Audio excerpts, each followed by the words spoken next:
audio jungle.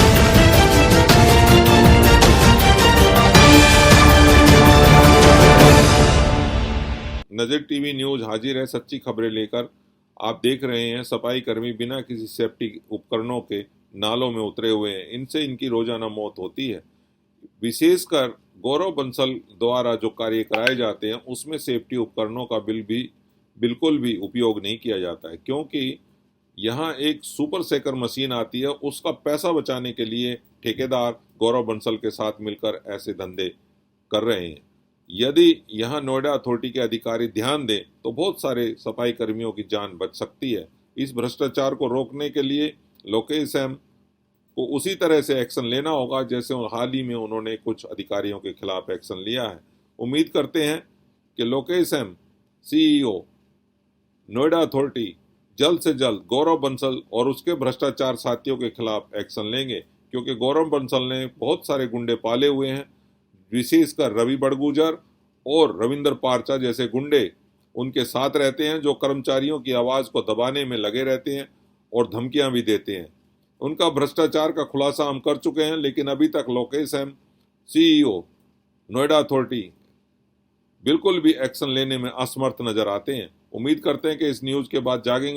आप जिस कर्मचारी को देख रहे हैं, इसको नाले में उतारा गया और उतारने के बाद इसकी हालत खराब हो गई और उसके बाद इसे सरकारी हॉस्पिटल में एडमिट करा दिया गया। लेकिन इसके बाद इसकी देखरेख ना होने की वजह से इसकी मृत्यु हुई। कौन इसका जिम्मेवार है? इसका जिम्मेवार सीधे सीधे गौरव बंसल और इसके ठेकेदार हैं। हम उम्मीद करते हैं कि इस परिवार की बात सुनकर Lokesh M CEO Noida authority जरूर गौरव बंसल के खिलाफ सख्त से सख्त कार्रवाई करेंगे। आशा देवी आज नजर टीवी न्यूज स्टूडियो में आई हैं और इनके साथ इनके एक रिश्तेदार भी हैं जो सच्चाई बताएंगे कि वास्तविक रूप से इनके पति के साथ क्या हुआ। इनका पति नोएडा प्राधिकरण का कर्मचारी था, उसको ड्यूटी के बाद किस तरह से बुलाकर ले जाकर नाले में उतारा गया और वहां उसकी मृत्यु हुई इलाज के दौरान। तो आशा देवी जी नमस्कार। नमस्कार। आपके पति का नाम बताएं। अनिल। अनिल। हाँ जी। कौन से सेक्टर में नौकरी करते थे? सेक्टर में 49 में। कौन अफसर था उनका? जानते हो नाम?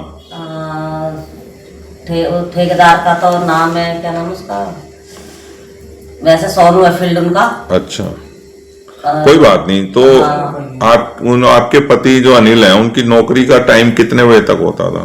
3 बजे छुट्टी हो जाती है सर। तो आप आसपास ही रहते हो? हाँ जी। तो 3 बजे से पहले बुलाने आए थे आपके पति को या 3 बजे के बाद? 3 बजे के बाद आए थे नाले की सफाई के लिए। हाँ जी। कौन आया था? राजन आया था घर पे। तो आपके पति ने मना नहीं किया राजन को कि भाई मैं? मना किया था कि साहब मैं अभी आया हूँ ड्यूटी से, मैं नहीं जा सकता। अच्छा। तो कह रहा है कि नहीं चलना तो पड़ेगा, नहीं खा पी लो थोड़ा, बाद में आ जाना।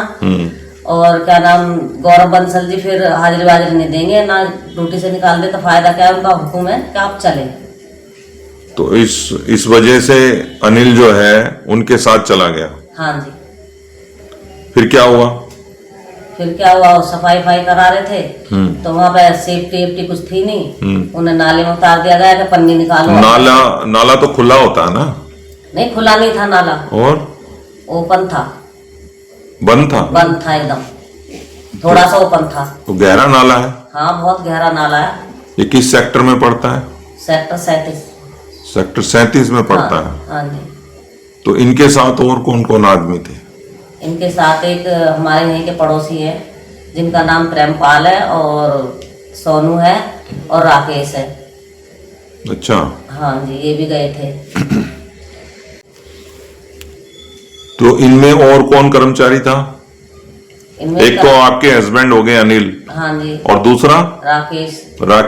हाँ जी। तो राकेश को भी नाले में उतारा था? हाँ, वो भी उतारा था, उसको भी लगी थी हल्की गैस। उसको भी गैस लगी? हाँ, तो उसने। और अनिल को भी गैस लगी? हाँ, उन्हें भी गैस लगी थी, गंदा पानी भी गाया। तो इनको फिर हॉस्पिटल ले गए या आपके घर ले आए? हाँ, घर लेके आए थे। कौन लेकर आया था घर? साथ के लेके आए थे घर पे। क्या नाम है, नाम बताओ। राकेश और प्रेमपाल और सोनू, ये घर पे लेके आए थे। लेके आए इनको। हाँ। फिर आप से कोई मिलने आया या आप हॉस्पिटल लेकर गए अपने पति को? हमसे कोई मिलने नहीं आया और फिर हम हॉस्पिटल ले गए, सरकारी हॉस्पिटल में जी। वहाँ पे ठीक से ट्रीटमेंट नहीं करा गया इनका। और फिर प्राइवेट के लिए बोल दिया, राजन को फोन किया तो राजन कह रहा आ रहा हूँ। अच्छा। हाँ, तो वो आया 1.5 घंटे में। तो फिर हम प्राइवेट हॉस्पिटल में ले गए, फिर वहाँ पे आया। आप प्राइवेट हॉस्पिटल में लेकर गए अपने पति को? हाँ जी। तो वहाँ कौन कौन आया, कोई अधिकारी या कोई आपका ठेकेदार आया? पहले राजन आया था, कह रहा है कि मैं बात कर लूँ सर से।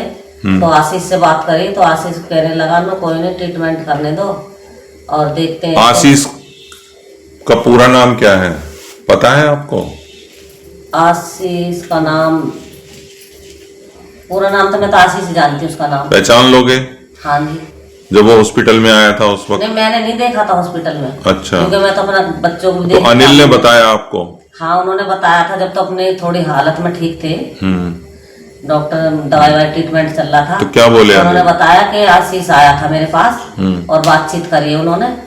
तो मन की फिर क्या कह रहे थे, नो क्या रहा, कुछ ना कह रहा, पता नहीं क्या बात हुई क्या नहीं। फिर उन्होंने मेरे को आगे को नहीं बताई, तो कह रहे मेरे को निकाल ले यहाँ से, हॉस्पिटल से निकाल लो। हाँ, मुझे निकालो यहाँ से, मुझे निकालो। फिर आप घर ले गए उन्हें? हाँ, मैं कह रहे लगी करवा लो ट्रीटमेंट। उन्होंने नहीं, मुझे नहीं कराना ना। तो उनकी बात कुछ हुई हो क्या हुई पता नहीं, क्या धमकी दी। तो हमने निकाल लिया उन्हें। 2-4 दिन घर पे रखा, उनकी ज्यादा हालत खराब हो गई, फिर हमने एसआई में भर्ती कर दिया उन्हें। तो एसआई में 8 दिन बाद ही उन्होंने दम दे दिया। राजन और आशीष को आप पहचान लेंगी? मैं फिर से पूछ रहा हूँ। राजन को पहचान सकती हूँ, लेकिन आशीष मैंने नहीं देखा, क्योंकि आशीष मेरे सामने ही नहीं आया हॉस्पिटल में। आशीष बाद में आया, आपके पति ने बताया? हाँ, मेरे पति ने बताया कि आशीष आया था। तो आपने क्या राजन के मुंह से आशीष का नाम सुना था? नहीं, आशीष का नाम तो पड़ोस के भी लेते जो नाले में जाते हैं। जो दूसरा कर्मचारी जिसको गैस लगी थी, हमको नंबर दिया उसका। राजन का? हाँ, राजन का। उसका क्या नाम है जिसने नंबर दिया? इसका सोनू ने। कलर का सोनू। तो मतलब 3 लोग गवाह हैं इस केस में, सोनू, प्रेमपाल और राकेश। प्रेमपाल और राकेश। हाँ। और ये 2 आदमी प्राइवेट हैं और 2 सब आपके ठेकेदार के आदमी है जो नौकरी करते हैं नोएडा प्राधिकरण। हाँ जी। तो मृत्यु होने के बाद भी कोई अफसर मिला है आपसे आके? नहीं, कोई नहीं मिला मेरे से अफसर। वो कह रहा है कि मुझे नहीं पता, मैं तो जगपाल चौधरी की, पता नहीं मुझे जगपाल चौधरी को बोल रहा था वो आशीष, जो भी मैंने सुना कि जगपाल चौधरी इसके वे है, हमें कुछ नहीं पता। जगपाल चौधरी मैंने पेटी पे ले रखा है, आशीष ने बोला, मैंने पेटी पे ले रखा है। हाँ। मुझे इससे कोई लेना देना नहीं है। हाँ। और जगपाल चौधरी करेंगे जो करेंगे। जगपाल चौधरी मेन ठेकेदार है? ये मेरे को नहीं पता उनका मेन ठेकेदार। अच्छा, आपने सुना उनसे? हाँ। राजन से सुना या हाँ। उनसे सुना या आपके पति ने भी बताया होगा आपको? नहीं, पति ने तो नहीं बताया मुझे, पर तो राजन कह रहा था ना, मेन तो वही है, उनका हाँ। साला भी है वो, जगपाल। हाँ जी। तो अब आप नजर टीवी से क्या चाहते हो? मैं इंसाफ चाहती हूँ। हम आपकी सहायता करें कानूनी रूप से? हाँ जी। और इस वीडियो को अपने चैनल में चलाएं। हाँ जी। ताकि आपको सहयोग मिल सके। सहयोग मिल सके। और अपराधी जिन्होंने अपराध किया आपके, क्योंकि ये बहुत घिनौना अपराध है कि बिना किसी सेफ्टी उपकरण के उनको उतार दिया और ये भी धमकी दी कि अगर आप नहीं चलोगे तो आपकी नौकरी पे हाजिरी नहीं लगेगी। हाँ जी। तो ऐसे अधिकारियों के खिलाफ क्या कार्रवाई होनी चाहिए या नहीं? होनी चाहिए। आप सुन रहे थे इस परिवार को। कौन इस परिवार की अब देख रेख करेगा? इनका मुखिया ही घर से जा चुका है। उसकी मृत्यु केवल और केवल गौरव बंसल जैसे अधिकारियों की वजह से हुई है। नोएडा अथॉरिटी के सीईओ मिस्टर लोकेश एम को इस ओर ध्यान देना होगा। इस तरह से जो अत्याचार हो रहा है ये मानवता के खिलाफ है। और नजर टीवी न्यूज़ अपने दर्शकों से उम्मीद करता है कि इस न्यूज़ को ज़्यादा से ज़्यादा शेयर करें, कमेंट्स करें, ताकि ऐसे गरीबों की आवाज़ को कोई दबा ना सके। तो रहिए ना बेखबर, भ्रष्टाचारियों पर नजर टीवी की है नजर। जा सकते हैं YouTube चैनल पर नजर टीवी न्यूज़ को सब्सक्राइब करके। आप जल्द सब्सक्राइब करें और रोजाना नजर टीवी न्यूज़ YouTube चैनल पर न्यूज़ देखें, जिससे आपका ज्ञान वर्धन ही होगा, साथ ही देश विदेश की खबरें भी आप पाएंगे। उसके साथ साथ यदि आप हमें न्यूज़ भेजेंगे आपसे रिलेटेड, तो उसको भी हम अपने न्यूज़ चैनल में जरूर से जरूर सम्मिलित करेंगे। धन्यवाद।